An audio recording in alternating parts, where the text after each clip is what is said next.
Good evening, good evening. Uh, Good evening, ladies and gentlemen. We would like to start today's event, and this is basically the National Management Day celebration that we are doing in 2007 when IMA started off with this, with the then President Dr. APJ Abdul Kalam announced that this day would be henceforth celebrated as the National Management Day. We have been celebrating this every year, and the LMAs have been celebrating this. It is basically on 21st of February that we do it.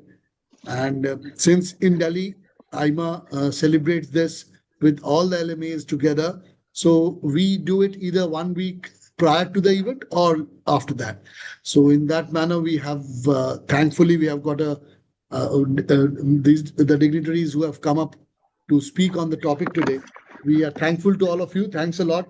The topic for this year's National Management Day celebration is Transforming for Tomorrow, Growth with Resilience. And we are thankful to all of you. Mr. Pradip Bandyopadhyay will be moderating the session with Mr. Pradip Mukhopadhyay as the chairperson of this panel. We also have with us Mr. Praveen Shrivastava, Mr. Vibhor Tandon, and Gautam Mukhopadhyay. I would request, before I request Mr. Pradip Bandyopadhyay to kindly take up the session and take us throughout, I would like to just take 1 minute silence. One of our life members, Mr. Rajib Kumar, he passed away today early in the morning.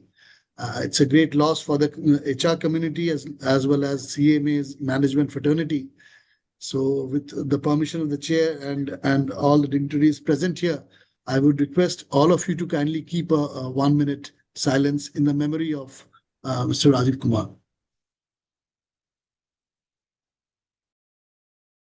Great loss for the HR community as well as CMA's management fraternity.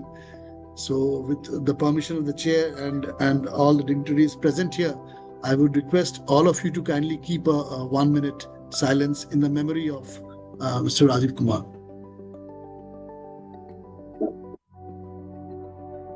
Great loss for the HR community as well as CMA's management fraternity. So with the permission of the chair and all the dignitaries present here, I would request all of you to kindly keep a 1 minute silence.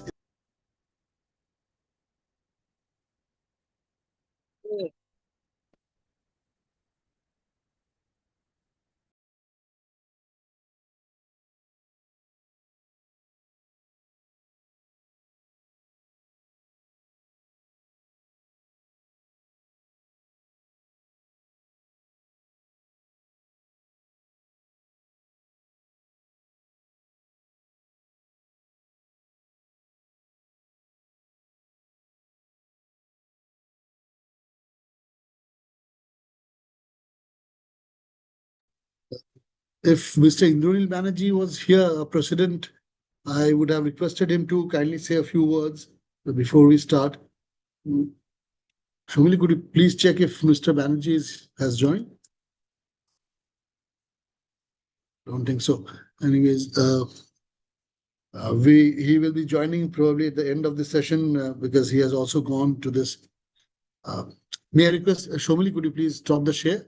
And we will start off with the session with the memories of Mr. Rajib Kumar. In fact, on 15th of February, when we had the annual get-together, CMA annual get-together, that was the last time we had him with us. And in fact, even day before yesterday, he was trying for a MOU of CMA with the IIMM chapter.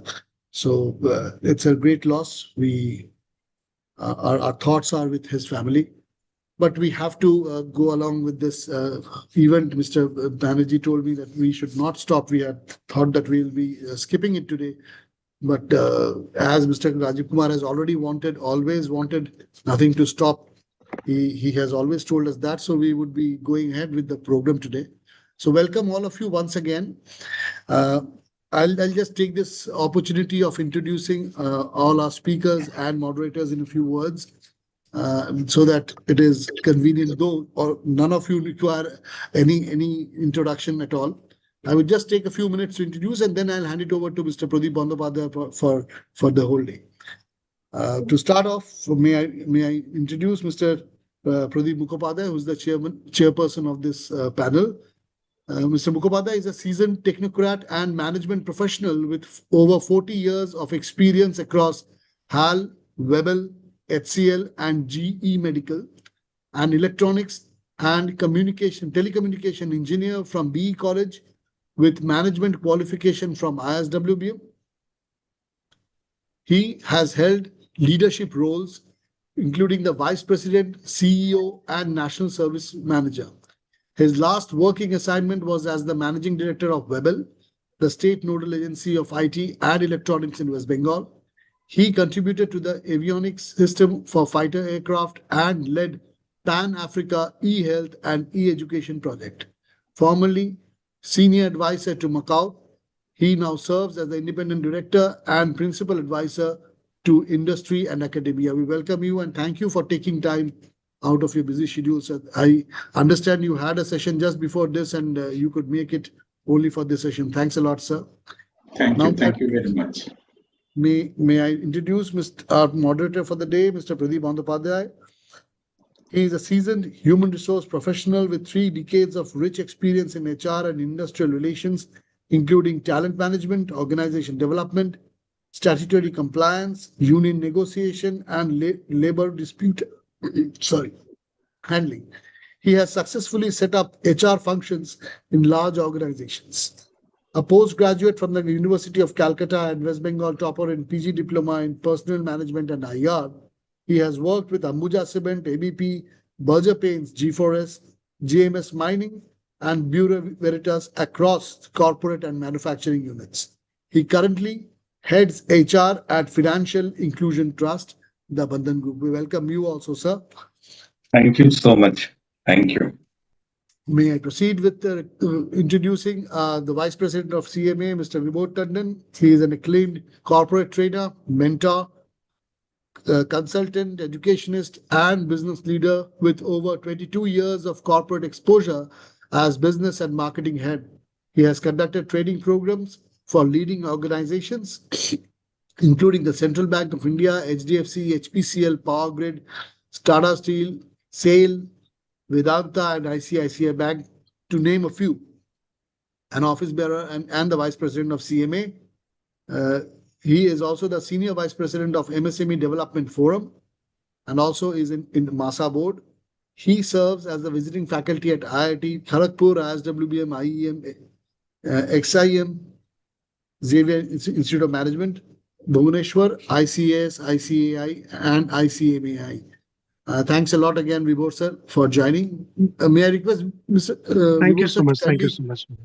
Is it possible to switch on your video, sir? Thanks a lot, sir. Thanks a lot. Then may I also request? Yes, sure. Thank you so much. Thank you so much for the kind words and introduction on this one. May I now introduce our Mr. Gautam Mukhopadhyay. He is a senior corporate leader with 3 decades of experience in India and abroad. He served as ex-VP or director at the ACC Limited, Lafarge, and JSW Cement. Now a management consultant and thought leader, his expertise spans sales and marketing, logistics and supply chain, and leadership development. A certified lead auditor for QMS, EMS, and OH and SMS. He is an alumnus of INSEAD, IIM Ahmedabad, and ISB. He led the maiden sales and marketing excellence rollout in the cement industry with McKinsey. An ILSS alumnus, he is actively engaged in charity and philanthropy. Thanks a lot, Mr. Mukhopadhyay, for joining with us today once again. Thank you, everyone. Finally, thanks a lot, sir. Finally, may I also introduce Praveen Shrivastava, sir. He's also an executive committee member of Calcutta Management Association. He is the chief of marketing and sales at Tata Steel Ltd and a lifelong Tata Steel professional. He currently leads the distribution business for MSMEs, focusing on customer-facing initiatives, brand building, digital platforms, and channel management.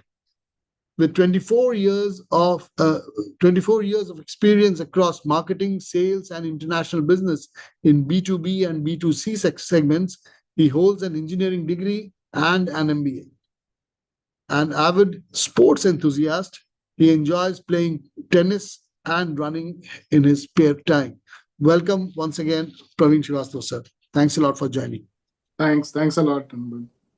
Before I request Mr. Pradip Bandyopadhyay to kindly take up this whole session, I would also like to remind all of you that we are live on YouTube, LinkedIn Live, and also on Facebook. So we would request you to be here because we would request you to put in questions on the chat box, and if the moderator feels that the time is allowing us, we'll take a few questions after the session is over. It's all yours, Mr. Bandyopadhyay. May I request you to kindly take us through the session today. Thank you so much, Mr. Anirban. It was a lovely introduction of all of us, and so nice of you to hear these kind words. Very good evening to all of you, and especially to the erudite panelists who are here. They do not need any further introduction since Anirban has already introduced them. A warm welcome to all of you, especially those who have logged in and wanted to be a part of this knowledge sharing session. As Anirban has mentioned just at the beginning of his deliberations, that it's part of our celebration of the Management Day, which is done on an annual basis by All India Management Association. As a part of it, the Calcutta Management Association also found it deemed fit that we need to have such type of discussions relating to the already declared or already decided topic, which IMA has already decided before. So before going into further let us directly go to the topic and see to it that how much value addition we can do and how much justice we can do to the topic which has already been known to you. That is transforming for tomorrow growth with resilience. Let me start the discussions with a very famous quotation from George Bernard Shaw. All of you are aware of George Bernard Shaw, who has mentioned that without change, progress is impossible, and those who cannot change their minds cannot change anything. I think this is very, very relevant and has resemblance to today's topic, where I think the transformation, the word that we are using, is basically is nothing but the change, or change with adaptation, change with foresee to see what will happen in the near future. Along with that, we have the growth. So it's a change for the growth with resilience, the growth which will have obstacles, but we need to overcome those obstacles in order to achieve the desired goal. A very, very current, a very relevant topic for which we have assembled here for a lively discussion. We are fortunate that we have Mr. Pradip Mukhopadhyay, who is the chairperson of this entire deliberations, and also a very senior person, a very senior management professional, a technocrat. We are fortunate that Mr. Mukhopadhyay has agreed to be the chairperson of this entire deliberations. So before I request Mr. Mukhopadhyay to share his deliberations on today's topic, what I was thinking of, if all the panelists agree, is that maybe a couple of relevant topics will be shared with each of the panelists, which has relevance to today's topic.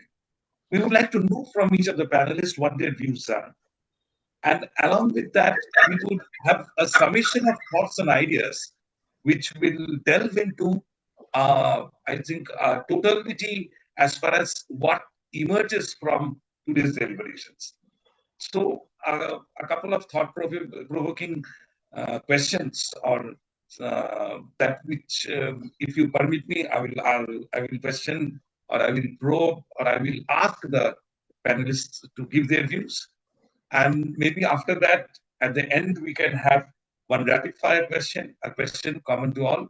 And we will end today's deliberations with a summation of what we have learned, what we have shared.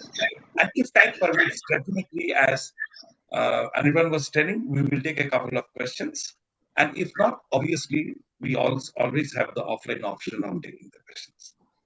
So with much ado, I would request Mr. Mukhopadhyay to guide us maybe to share his thoughts at the beginning with his perspective as relates to what we understand by transformation for tomorrow's world, and also what we know or what we are as far as growth with resilience is concerned.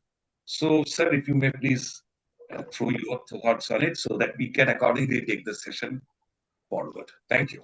Thank you, Pradip. Once again, good evening, everyone. As we gather here today to discuss transforming tomorrow, growth with resilience, in a world where change is the only constant, as Pradip was saying, what does it take to not just survive but thrive? Our esteemed panel of industry leaders and experts will share their insights on how business can build resilience, drive growth, and shape the future.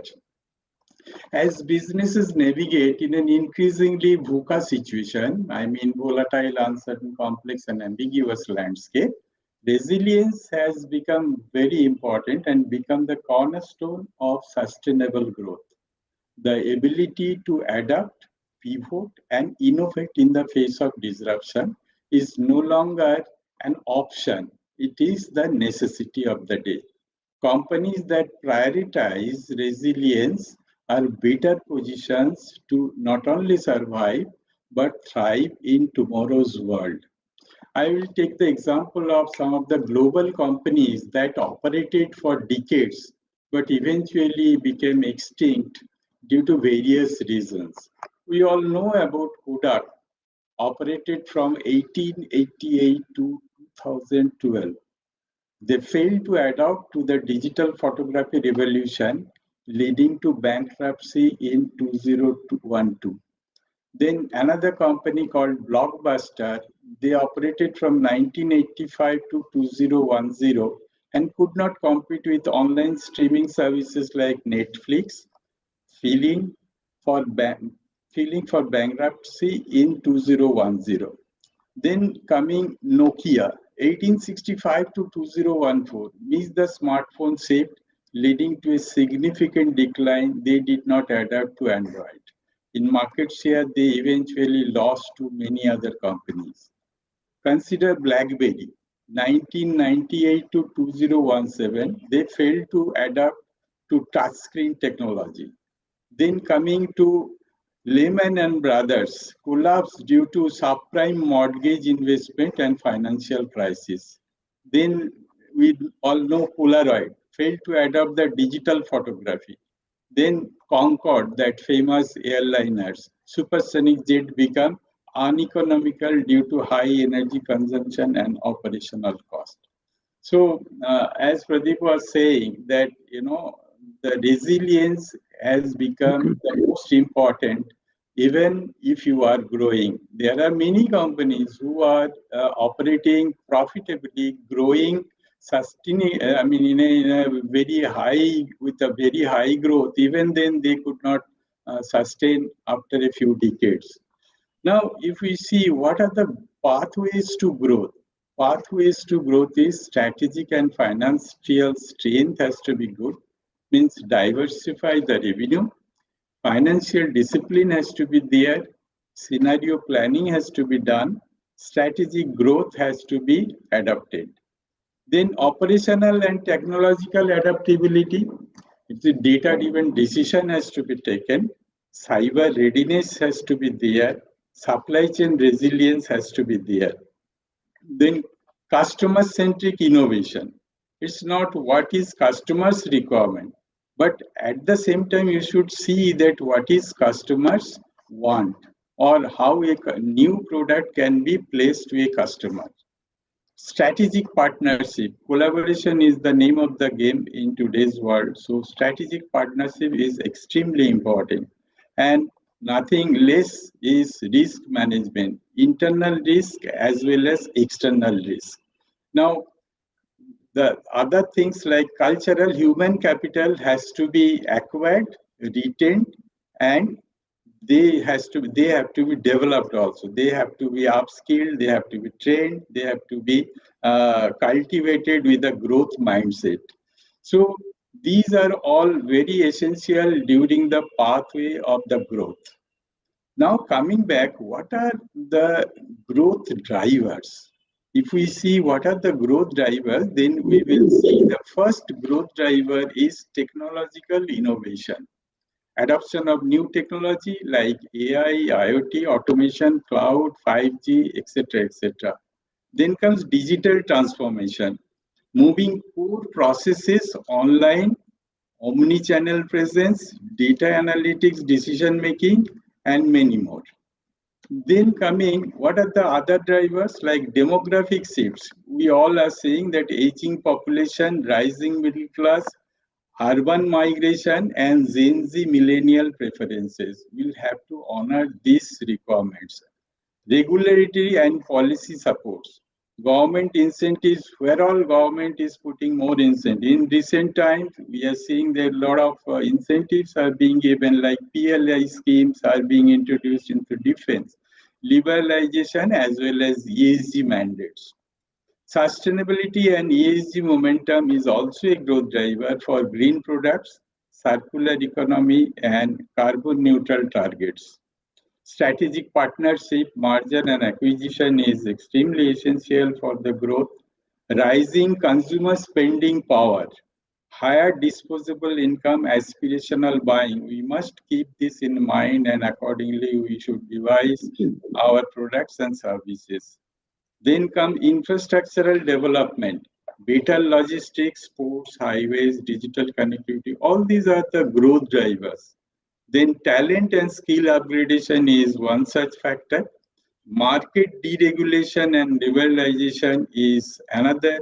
And out of all, the geopolitical situation is very, very crucial.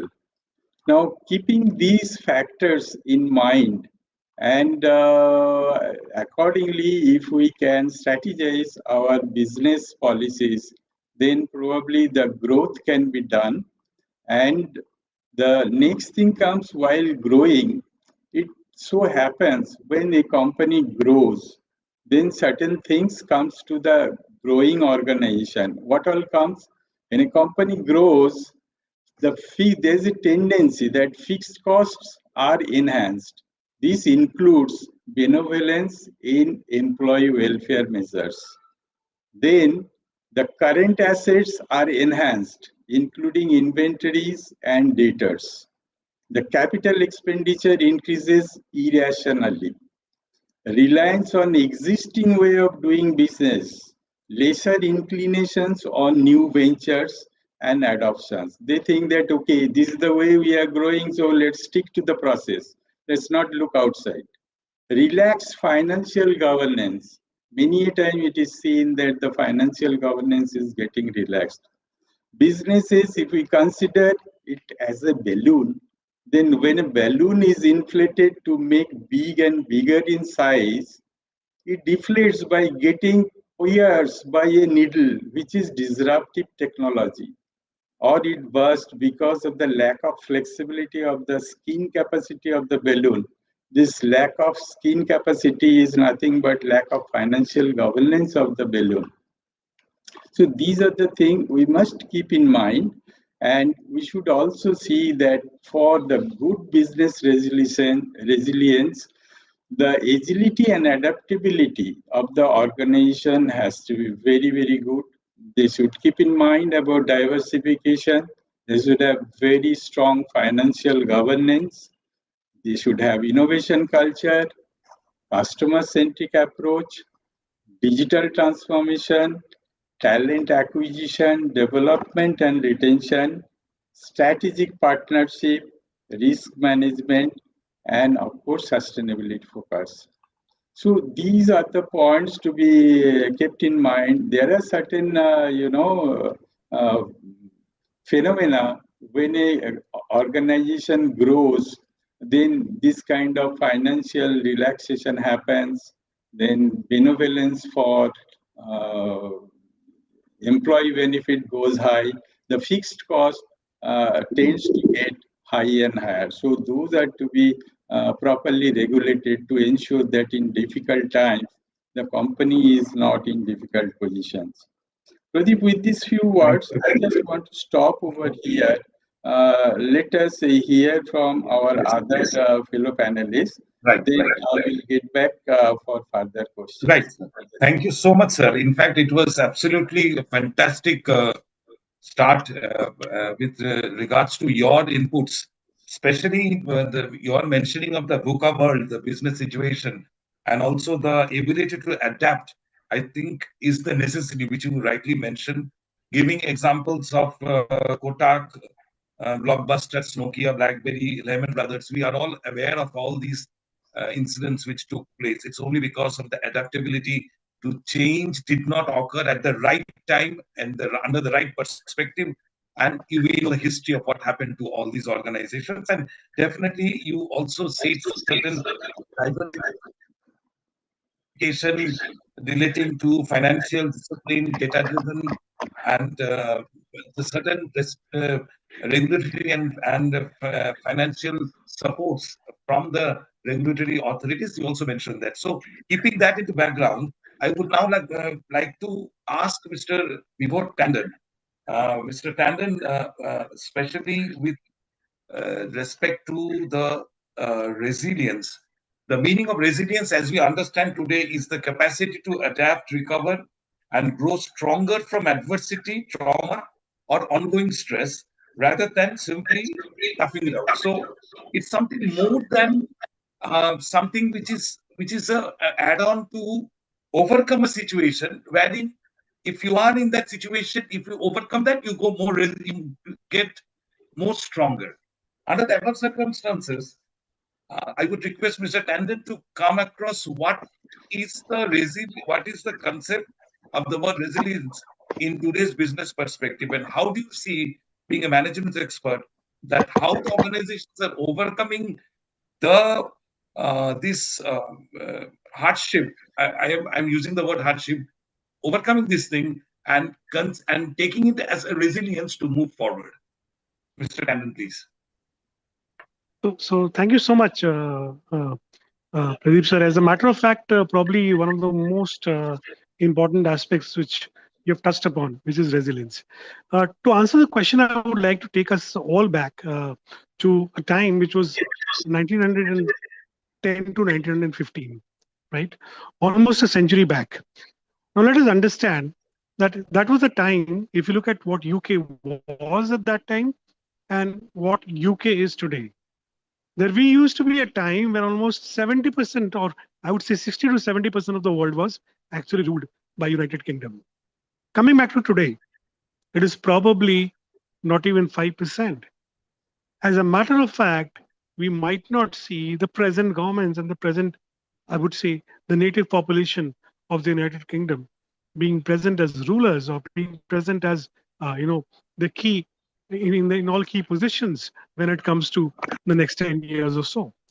Secondly, another interesting perspective in the same regard is the fact that if there was a study which was conducted with regard to the organizations as to how long organizations are able to survive, right?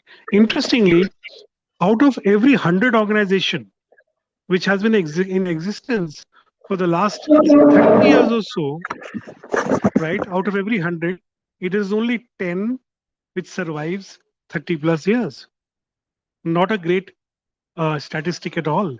But what it points to is the very fact that resilience does not necessarily mean about coming back, with all your capabilities, putting in all the hard work that a Saurav Ganguly would do to come back from a position where he was nothing to become probably the most talked about cricketer in the world. But resilience means focusing on aspects which, on an ongoing basis, people or organizations have probably not talked about at all. So I would like to highlight, considering the fact that the chairman of the session, and of course, our moderator has already significantly pointed towards various aspects of the ongoing dynamic world, a world which is full of volatility, a world which is full of change, and considering the fact that we cannot survive without change today. What exactly, where exactly? So if we actually want to be resilient, the world, there has been a transformation of options from creating, instead of adding value to creating value, right? So the focus is shifted from value addition to value creation. And therefore, when we talk about the valuation of organizations, since we are talking about organizational perspective, the resilience is how much of additional new value you're able to create through your actions. And it is not about how much of value you're adding in currency terms. The new currency, as a matter of fact, I would say, are different stuffs than profits, right? What is exactly, or what are the new currencies today? Today, the new currencies are brand recall. The new currency is adaptability, and the new currency is brand loyalty. Well, as a matter of fact, if I was to talk about how would I label resilience as, or what would be the key inputs for transforming and preparing for a better tomorrow and being resilient organization in all aspects? I would say that today we need to focus upon all the aspects which ensure that you are actually creating value on an ongoing basis and you are moving on from just simple value addition and profits to value creation on an ongoing basis. And what are those factors that an organization should think at?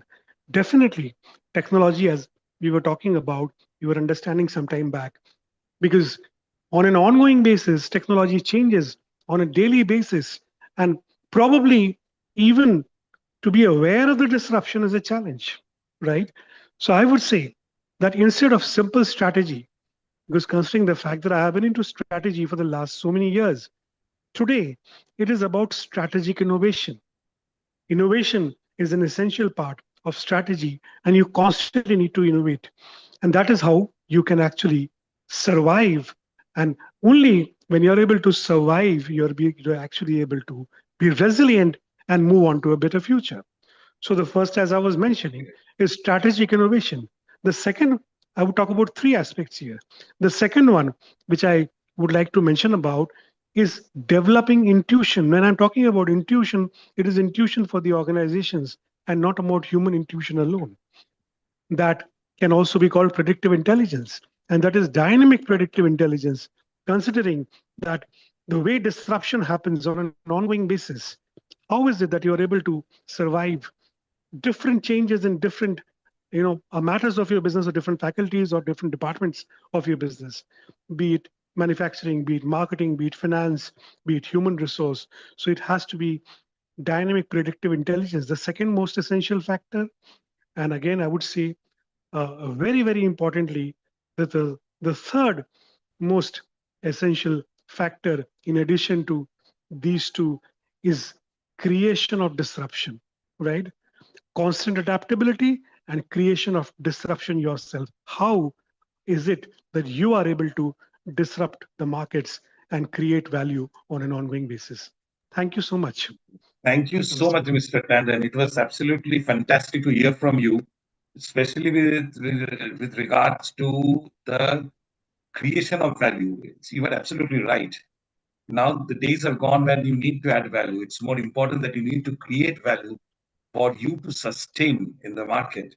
And also the 3 points that you mentioned at the end relating to the strategization and intuition of the organization. That's something very, very interesting. And also a very thought-provoking point which you mentioned is the creation of disruption in order to be resilient. So that's also something very, very interesting and thought-provoking, that how you have to create the disruption. So thank you so much. We'll get back to you later. I would now move to Mr. Srivastava. Mr. Srivastava, one interesting aspect is the changing customer behavior in today's world. And if we see the changing customer behavior, we see that customer behavior is shifting towards digital first, value conscious, and sustainable purchasing habits driven by enhanced technology, economic pressure, and focus on health. I think these are some of the areas where now the customers have changed their focus. What it was maybe 10, 15 years back, there has been a paradigm shift of what it is right now. Under this perspective, I would request Mr. Srivastava if you can throw some light, because the topic that we are dealing is ultimately it's a transformation for growth for tomorrow, and obviously that will only lead to growth for resilience. So, how is the perception of the changing customer behavior affecting the today's world, and what you see in the near future, how it will shape the transformation for tomorrow and also the resilience for truth? Please. Yeah. Thank you, Mr. Bandyopadhyay. So, as a marketing and sales professional, I always start with customer. So, whatever That's the changes reason that I'm just interrupting with you. So that's the reason I thought you are the best person to answer this question. Yeah. So, whatever technological changes, digital AI that you spoke about, and that we are seeing in everyday world, is actually to meet what are the customers' changing requirements. And these are I would call them enablers. They are actually what we are targeting is customer convenience. The buzzword today in any industry, whether it is FMCG, whether it is steel, whether it is service industry, whether it is airline industry, they are all looking at how to provide more and more customer convenience. And convenience, why convenience? Because convenience has become the pivotal point nowadays to attract customers, to retain customers. Uh, we spoke about brand recall, brand strengthening, etc. All these things are enablers to give more and more customer convenience. Today, I'll just quote a few examples. Whether it is we experience Digi Yatra at airport, if you or the air travel that we do. Just 10 years back, I remember, and most of us are in Kolkata. Jet Airways and Indian Airlines used to have a big shop in Park Street where people used to stand in queue and buy ticket. It may be exciting at that point of time, that buying an air ticket, but the paper ticket itself has got eliminated, and it has all got transformed to e-tickets, and now it's just mobile notifications or app notifications. People don't need to print any tickets. So while technology has helped this transformation, it is actually customer who needed this. Sometimes customer may tell what they want, but most of the times customer may not even tell. And that is where the role of innovation, which Vibhor was talking about, comes into play. Those are the real innovations where customer wants it, but the customer don't know whether they are able to explain it to. So e-ticket is some example. Innovation of remotes for watching TV is one such example. So it has always happened. It's not that it's happening only now. What has happened now is happening at a much rapid pace. But the innovation towards customer convenience was always there. Today, what has happened, because in our day-to-day life, whether the way we consume media, the way we consume entertainment, the way we consume food, the way we consume our grocery or order grocery has all changed towards only, and they are all addressing only one thing: what is most convenient to the customer. And as I said, technology is helping that. So that is one thing. And now, the same people who are handling businesses and large businesses and construction and infrastructure or automobile are also looking at that. So if you see today's car, it is not sold on color or strength or BHP, etc. It's sold on how many softwares are loaded into that. What are the features that are there in the car? And so there's another angle to it. I'll come to that later on sustainability. But more and more companies are now spending more than 30 to 40% of their R&D budget, whether it is global giants like GM or the Ford or Toyota, or whether it is Indian car makers like Mahindra and Suzuki and Hyundai. You see the cars that are coming out today has features only to address one thing: how can we give more convenience, more entertainment, more safety to the customers? So while what we see in day-to-day life is also happening in B2B and large businesses as well. And since it is happening at a much rapid pace, that's why we are seeing that, the technology and digital and AI are changing things that is happening. But it was, as I say, it was always happening. Now it has got accelerated. And this is the single pivotal crossroad which determines the success or failure of a brand or an industry or any company. How much they are able to give this convenience to the customers. Having said that, to answer yours, so that's a given thing, and there is no end to it. We can't even imagine how much more convenience we'll get. Today we think, and most of us are from that generations. We have seen late 1980s, 1990s also, where we didn't have a phone also, and today whatever features and whatever technology we are using in our day-to-day life. So, and this journey is continuous and unidirectional. It will never come back. It will only improve. Technology will only enable it to get better and better. And this is applicable to all industry. Any industry who thinks, Right. no, we will not be hit by this, they are wrong. Every industry, product, service, anything, even government is now started thinking how to take care of customers and give them more convenience. And Right. Digi Yatra is one such. It's an Airport Authority of India initiative, not that any private company came up with it. Right. Having said that, the second part of your question that you said, how transformation for tomorrow, yes, and I'll specific to India. India is on the cusp of a crossroad where we will going to. Already we are seeing that economy is exploding, and it will happen more so. The only difference is we always peg ourselves with China, and we saw the China's growth between 2000 to 2010. But that time, the world order was not like this. It was an era of globalization. People were looking to globalize, go outside their boundaries and geographies to do businesses. The world peace was the world was much more peaceful that time. There were no wars happening, not so much that is happening now. Every second day, every third month, we see a new war erupting. India's growth, and that is why the word resilience comes more important, because India's growth will not be so easy. India has to work. India's growth will be chartered on an environment or an ecosystem which is, Mr. Mukhopadhyay said, the VUCA world. Actually, we are seeing that happening. With so many supply chain constraints happening, so many wars happening, so many commodities getting colonized. And actually, we are now seeing an anti-globalization with people putting tariffs. US is literally close to almost half of the world for supplying. Europe has put their quota system. China has self-sufficient. So all the larger economies, India has also put tariffs and anti-tariff barriers to many of the products imports. So we are now seeing an anti-globalization happening. That means more and more regional and self-sufficiency is coming back. And that makes the growth path even more challenging for India.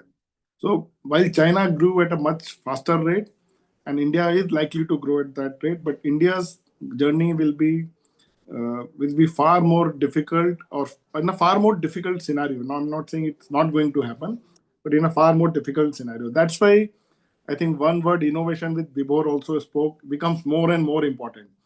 The more way we find to innovate, to produce, to do supply chain, to service to the customers, the more better it is going to become. The journey is going to become easier. And I have no doubt that this is what is going to happen. So while transformation and the growth of India is absolutely mandatory, it's going to happen, but the road will not be as smooth. It will be loaded with a lot of resistance, and a lot of technology will help us to solve those problems. Thank you. Thanks, Mr. Srivastava. In fact, what you mentioned is relating to customer first and customer last. Yeah. It's ultimately the customer's convenience which is the last word of the day, and especially the term that we use, to attract to retain. Yes. So in every, be it in the manufacturing, be it in the service sector, wherever you go, you see ultimately it's the customers whom you need to attract, whom you need to retain, and whom you need to sustain also. I'm adding the word sustain also. Right. So I think that's something very, very critical. And you give examples of Digi Yatra, paperless ticket. Absolutely. We all have faced the same thing. And one interesting point which you mentioned, which is something to make a note of, is that the anti-globalization which is happening in the world. Absolutely. Now, instead of being global, the entire scenario has changed, and we have certain pockets of power who are exercising their might, their strength through all the possible ways of increasing tariffs, reducing tariffs, putting on embargoes and whatnot. So by the way, we have emergence, I think in the coming decade or so, or maybe in the couple of decades, we will have emergence of powers at the local level who will run the show with their own strength and might, with their own terms and conditions, which they want the others to be dictated upon, and they will want to thrust upon all these things. Something very interesting. Thank you so much, Mr. Srivastava. We now move to Mr. Gautam Mukhopadhyay. Thank you, sir, for being a part of this discussion. What I was observing, or what thought me, thought me is, in fact, whether we are ready for taking this transformation or not. In other words, I can say whether the transformation readiness is there or not. So under the circumstances, what we can see is that the evaluation of an organization's preparedness to undergo significant change, assessing by facts like leadership culture and technical capability to avoid project failure, by using certain assessments like gap analysis, surveys, etc., etc. Now, I would request Mr. Mukhopadhyay, sir, what is your thought process, whether we are in a position to accept the transformation, or are we ready enough to go for this transformation? One is accepting that what are the changes taking place, or for that we are in a ready situation that we can go for the transformation and we are in a position to accept it. So your views, sir, in this. Thank you, Mr. Bandyopadhyay, and thank you to all my esteemed panelists and to CMA for having me here in this webinar. And in fact, the way Mr. Mukhopadhyay has set the tone for today's webinar and the discussion, that has summed it up all. And subsequently, Mr. Tandon and Mr. Srivastava has also contributed largely. So what I'll do is that I'll try to bring a different kind of perspective. Mr. Bandyopadhyay, you at the beginning of the webinar, you said transformation is nothing but change. Yes, very true. It is very true that a transformation is nothing but change, but the process is painful. As we have observed that a butterfly, caterpillar, when he transforms herself into a butterfly, how much kind of a pain he or she undergoes. So similarly, the organizational transformation is also something like this. Now, readiness is, in terms of readiness, what you asked is that my viewpoint is that it is a continuous process. It cannot be that, okay, now I am ready, and subsequently I can continue, let us say, for another 5, 10, 20 years. Had it been the case, then the stories like Nokia, BlackBerry and all what Mr. Mukhopadhyay said earlier at the beginning of the webinar has not have happened. So the thing is that it is a continuous process. One has to be geared up always. And now we are talking about this resilience, agility, and change and all that. Change is, of course, inevitable because, as we all know, there is only thing which is constant is change. Rest, everything is not. So unless we change ourselves with respect to the situation, we cannot survive. Almost everybody has spoken about VUCA. Now I'll tell you from some economic perspective on this issue. We all might have heard about a term called middle income trap. In fact, World Bank has coined this terminology, middle income trap. There are 108 countries globally who are there in the middle income trap. Why it is happening? It is happening because, let us say, the manufacturing has got, let us say, kind of a not been able to move. Innovations are quite mediocre kind of innovation which is happening in that country. So manufacturing is lagging in terms of its advancement, innovation is mediocre, etc. For which what is happening, the country's contribution towards, let us say, per capita GDP is not improving. Like in the case of India, it is in the range of around 2,800 US dollar. Whereas World Bank has specified that moment a country goes beyond, let us say, 11,000, 12,000 dollar, then it could be on the, let us say, a high income country. So that is what is most important. So in order to become resilient, we need to get surpass this middle income trap. Unless we go beyond that middle income trap, we'll not be able to really become resilient. Why resilient is much talked about these days? Because of COVID, I would say. Because we never anticipated such a kind of pandemic will stall everything in and around us. So that was the reason. Otherwise, is there any organization who was not thinking of continuity when they started off doing business? No. But the magnitude of the, let us say, VUCA, which Mr. Mukhopadhyay said, that has made every equation completely haywire. We could not ascertain what is happening in and around us. We were not prepared. Hello. So basically, let us say the job of resilience to prevent disruptions or to, let us say, overcome disruptions in a positive manner.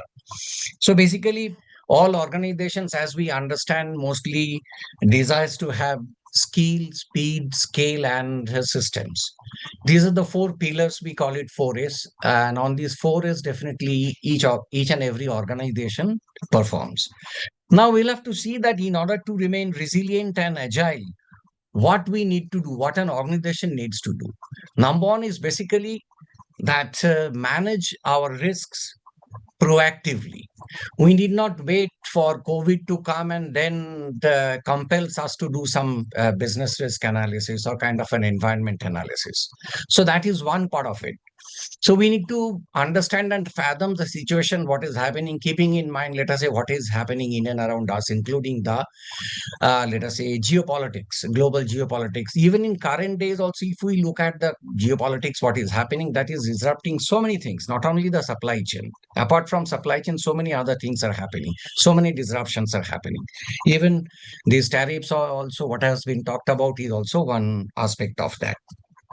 So yes, we need to proactively manage our risks. For any organization, large, mid, small, whatever, this is a must. Second is we need to invest in people.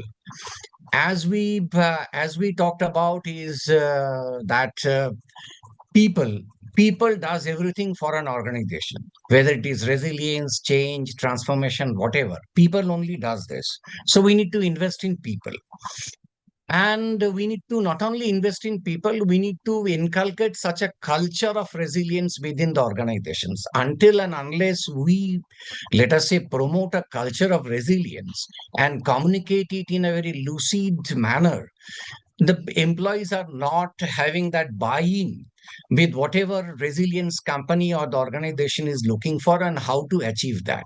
So that is what is very important. The next important aspect is technology. Today, we cannot survive without technology. Now, AI has come.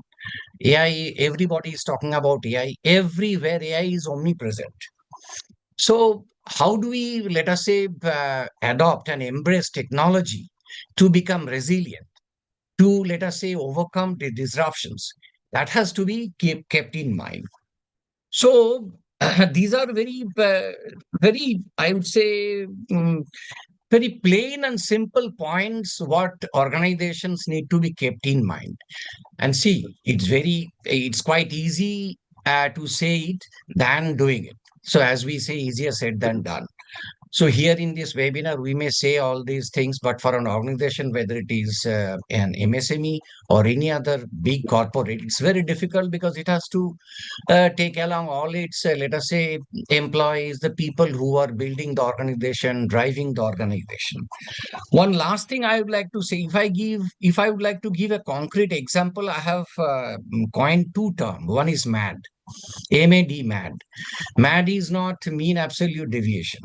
MAD here I say is mindset, accountability, and drive. So for any kind of challenges, whether it is to become resilient or to, let us say, transform your organization or to become a performer, to become unique, whatever it is, you need to have that mindset. Unless you have that mindset, and that mindset is instilled among each and every employees of the organization right from the top, nothing happens. Second is accountability. Accountability, whatever we do. Often we see in corporates also, from my own experience in almost of 3 decades in corporates also, I have seen that often we tend not to close the loop. Whatever we do, seldom we close the loop, taking, let us say, any pretext. So that should not happen in an organization. If it has to move forward, it has to be agile, responsive, then we need to close the loop. So accountability has to be there. And secondly is driving. How are you driving? Driving means here basically I'm talking about initiative and drive. So what kind of drive an organization is taking, whether it is drive by design or drive by delegation. So these also the aspects which an organization need to think about. Now, another last terminology I would like to mention, which I have named as import, IMPORT, a 6-letter word. What I'm making is that in order to become resilient, I'm giving a concrete example of Indian economy. Let us say I stands for infrastructure. Now, very recently, all of us have observed that the government has done some fiscal reforms in terms of GST reforms. So that is basically a kind of developing an infrastructure. Infrastructure for what? Infrastructure for growth, and infrastructure for investment, and infrastructure for driving demand within and outside the economy. So that's what we call infrastructure. GST reforms, under which GST festivals and etc. So many things have been done, and we know the outcome. Second is import, as I said, M. M is momentum. Now, Dr. Mukhopadhyay, at the beginning, he talked about PLI, production-linked incentive. So this is basically a momentum for, let us say, the economy to push forward.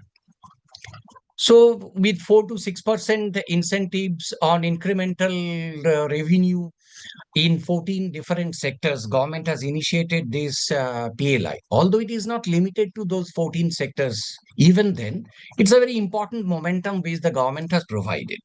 Third is push. Push is what? Again, this PLI scheme is a push. How is government pushing the Make in India policy? By giving this production-linked incentive. And by doing all these IMP, what is the outcome? Outcome is the opportunities. Opportunities in terms of what? The free trade agreements, which the government is entering with various countries, let us say including EU, in fact, US, and let us say ASEAN countries, and even in Middle East countries. So IMPO, R is readiness. You can talk about, you can tell it as readiness or resilience even. What is readiness or resilience is basically capacity building. What government is trying to do is basically focusing much on manufacturing sector. How do we become a champion in manufacturing, and how India can become a major hub of manufacturing? Because hitherto what we have seen is almost the entire world has given the manufacturing responsibility to China, and everybody has started outsourcing. But the time has now come. Unless we become a powerhouse of manufacturing, we won't be able to become resilient, and we won't be able to become, let us say, transformational. So that is very important. And not only manufacturing of any Tom, Dick and Harry kind of items, manufacturing of high value products. Like the latest example is these rare earth minerals, which China is exploiting today, these days.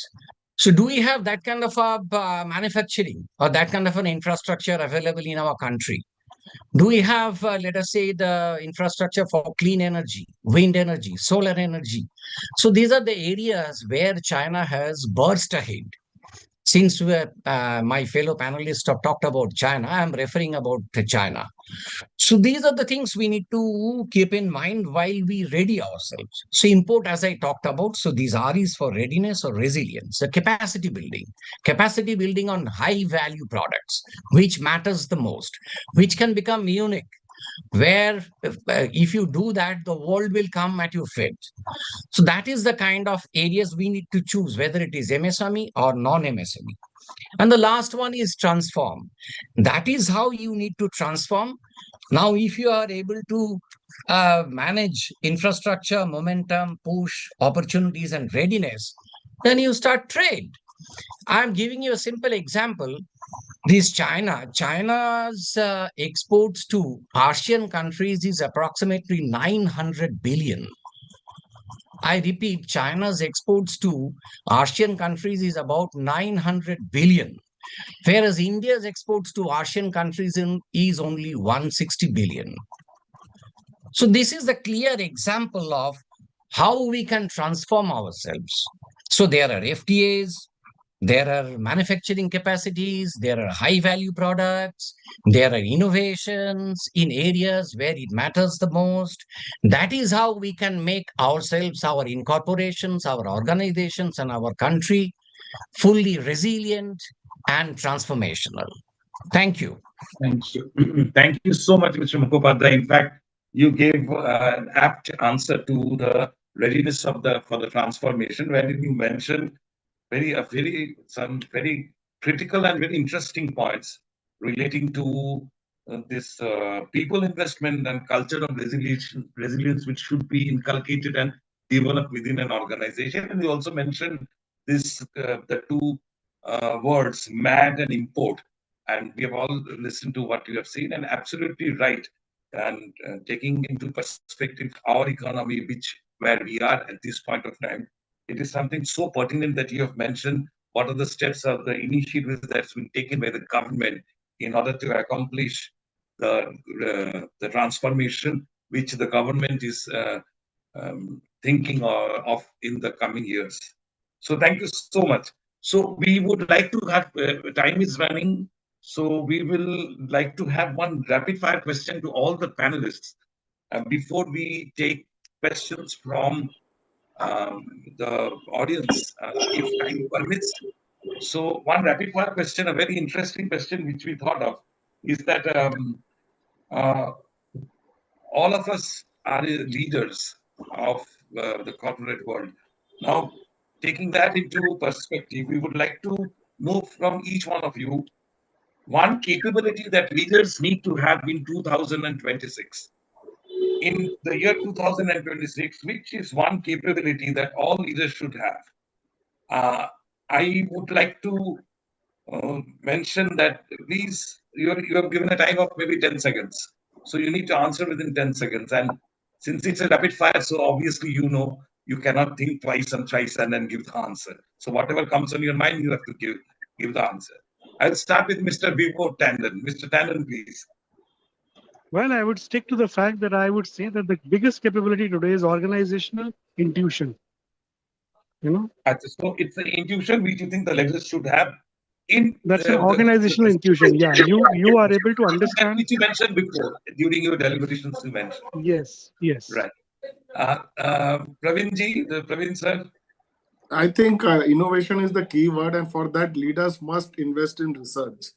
India's R&D spend is very poor, and I think leaders should drive research because that will help technology, that will help products and services, and that will help the customers.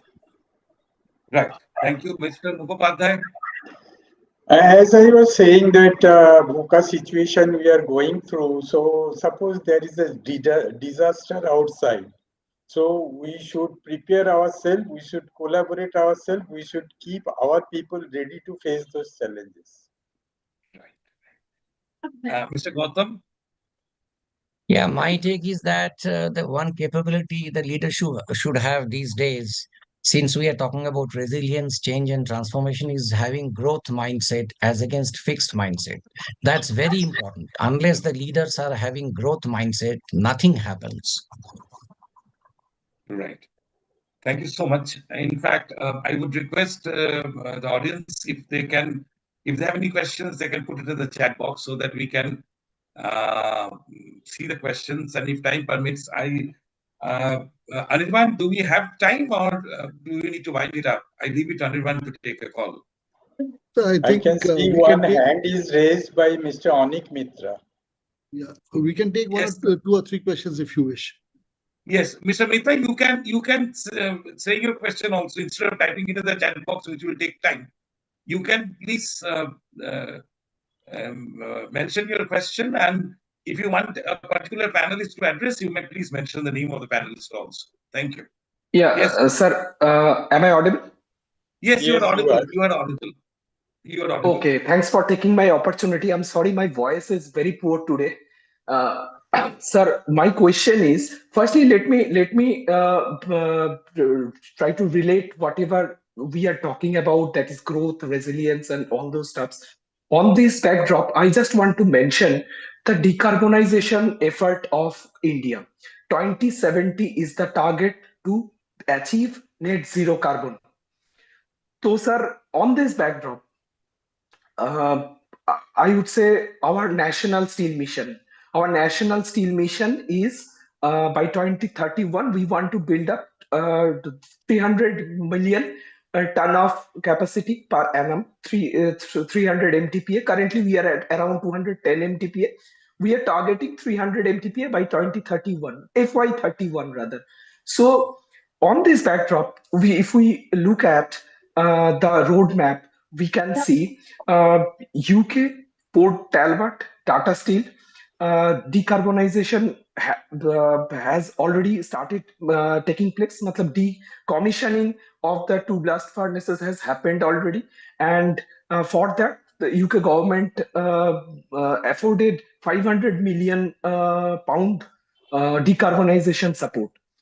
Let's come to IJmuiden, Netherlands. The effort to make it decarbonized by 2031, and the blast furnace is in the process of. Request, if you can be a bit shorter, please. We are running short of time. Sure. So what I mean to say, sir, there are government efforts to decarbonize by putting incentive in the steel sector. So on this backdrop, my question goes to Mr. Srivastava. Sir, what would be the roadmap in India, considering not only Tata Steel, those small players who are striving to survive in this change, in this paradigm shift from blast furnace to electric arc furnace? So this is my question. And also, sir, we have seen the Kalinganagar Kalinganagar feasibility study, which has shown it is not at all viable if we switch to switch to electric arc furnace. And also, sir, we are in National Steel Mission, whatever capacities are getting added. I have personally checking many of the facilities. We have seen mostly these are blast furnace. On this backdrop, please tell me what would be the roadmap? How do you see from Tata Steel's point of view, and in a generic term, how we will achieve that net zero carbon in the steel manufacturing point of view? Yeah. No, thank you for your question. So while National Steel Mission says 2070, Tata Group mission is 2045 to be net zero by 2045, and we are working towards that. On larger term, as we have seen, whether it is Amoudin in Netherlands or in UK, the two parties which have to contribute to or support the steel company. One is the back end, which is government, and as you mentioned, in UK, the government supported this transformation from blast furnace to electric arc furnace. The second key stakeholder is the customers. The customers must realize that for a greener steel, they will have to pay extra. And by either by law or either by their own contribution, they'll have to do that. So, in the CBAM, which is now getting into action, people are forced to pay up to 80 euros or 100 euros for greener steel, or for which don't comply to greener steel. So while the larger question that you asked ecosystem that needs to support is both backend should be supported by government, and the front end, the customer should be ready to and accept that it will not come at the same cost, it will come at a higher cost. As far as India is concerned, right now the technologies that are known are quite far away. The use of hydrogen or converting totally into electric arc furnace or scrap base. The technologies are known, it is on theory, but it will take some time, and we hope that in next decade we'll see advent of those technologies coming into on the shop floor. Thank you so much, Mr. Srivastava. I'm sorry, I think we are running short of time. We will not be able to take any further questions. The questions can always be taken offline, and we would request the audience to please share questions, which we will definitely take offline, and we would forward that to the concerned panelist if you want any specific answer from the concerned panelist. Thank you so much. So we have come to the end of this interesting webinar. Saying thanks would be little, so I would like to say a big thanks to all the participants who have shared their ideas, their thought process. Along with that, a big thanks to Calcutta Management Association for arranging this great event.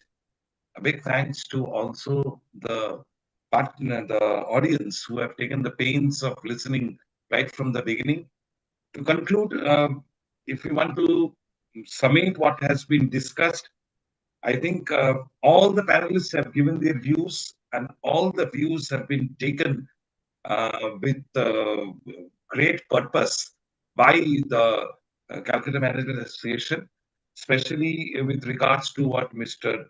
Tandon told relating to the strategization, the intuition of the organization, creation of disruption, what Mr. Pradip Mukhopadhyay told about the VUCA situation prevailing in the business, how organizations have become obsolete only because they have not been able to adapt to the changes which have taken place. Also, what are the pathways which are required for the growth, in order for an organization to survive. Mr. Srivastava has rightly pointed out about the customer-centric situation that we are into right now. If the first and the last one is customer, everything has to deal with customers. We need to attract customers, we need to retain them, we need to sustain them, and we need to see what extra benefits the customers can get.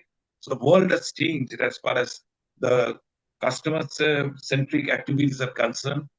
Mr. Gautam Mukhopadhyay has very rightly said about the transformation, which is nothing but change. Readiness is a continuous process, and not only that, he has stressed upon the need for people investment and also instilling the culture of resilience within an organization, which is so critical, and is coinage of the two words MAD, which is mindset, accountability, and drive, along with the import, which is infrastructure, momentum, push, opportunity, readiness, capacity building, and transformation. Something very interesting. So with these things in mind, with great words from great panelists, I think, as an organization, as an economy, as a country as a whole, we are definitely transforming for tomorrow's world. And we are all determined that we have the resilience and to see the growth trajectory which will happen in the coming years, especially with reference to our country and our economy as well. So thank you so much. Thanks everybody once again.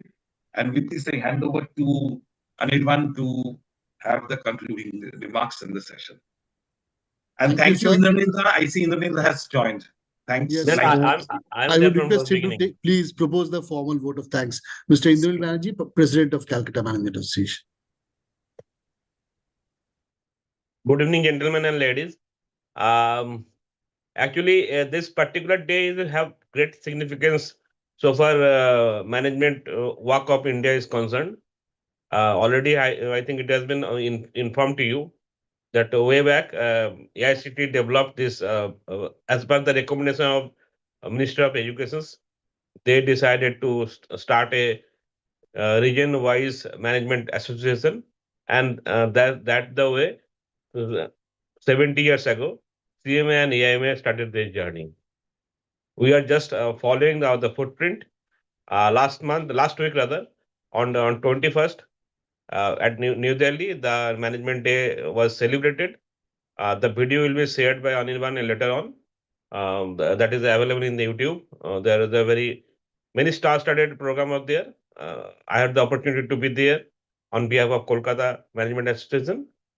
And so far today's session is concerned, with heavy heart, I started the day with a very bad news. We lost a very bona fide comrade of our association. But again, that is call of the Almighty. What can be done?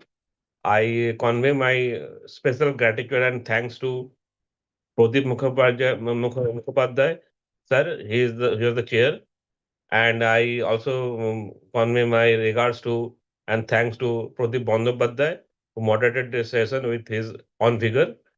It is the time to say very encouraging words from Praveen ji, Gautam da, as well as our own Vibhor ji.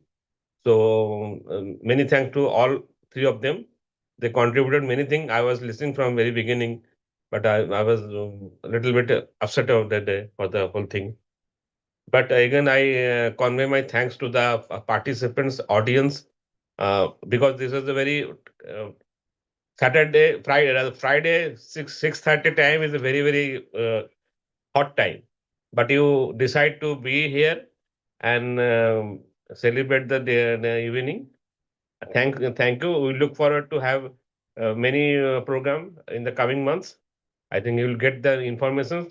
And I also convey my thanks to Secretariat and Onivan as a whole, as well as the entire CMA executive team for this particular day.